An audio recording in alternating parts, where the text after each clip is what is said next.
igal juhul Eero Sepp on võistlust juhtimas ja füüsiliselt edumaaga sisse sõitnud ning kuskilda koha peal järgnenud talle Aivar Hansemus, kes eelmise riigi lõpus suutis mööduda Aivar Hansenist.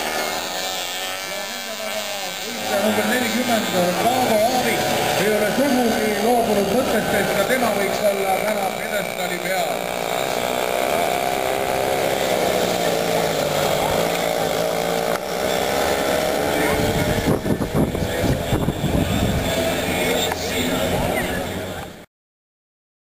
Põnev saab olema, mis seal esimeses korvis juhtuma hakkab, sest vähemalt 5 masinat korraga tahab sinna ära mahtuda ja nad mahtusid ära.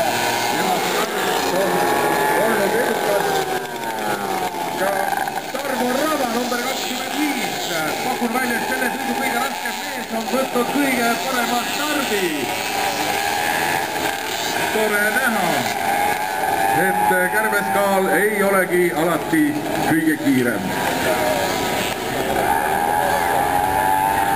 Tarmo Rabatrilt on ka vahet sõidetud. Temale siis järgnevad number 37 Aivar Hansemus ja number 10 Eero Sepp. Eero Sepp on sellest, kui ma õigesti mäletan, esimese sõidu võita sellest klassis.